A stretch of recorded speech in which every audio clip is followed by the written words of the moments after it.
دارم میرم استخر و اصلا دارم من وسطش براتون فیلم میگیرم ولی واقعا خیلی به نظرم خوش میگذره. نمیدونم، اطلاعی ندارم در مورد اینکه چطوری میخواد بگذره و واقعا ساعت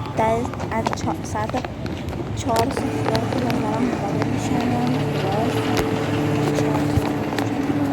خیلی وسیله میخواستم باید کلیش کنه رفت خوراکی خریدم و واقعا کیکس مکس و نمیدونم این ساندویچ هازاری ها و اینجور چیزا گرفتم واقعا خیلی خوب بود.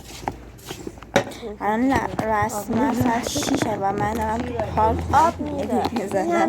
خب سم نیستش که آب میرسه. قاعدتا اگر یخ رو بخوای برداری کیک میکن بیرون من رسما دو تیکه پوشیدم هنوز نگاهمون نبستیم آب اومدیم بیرون براتون میگیرم دیگه داریم میگم من این شکلی شدم رفتم الان تو ساعت 2 دارم میرم ناهار بخورم بعد دیگه الان بودیم برم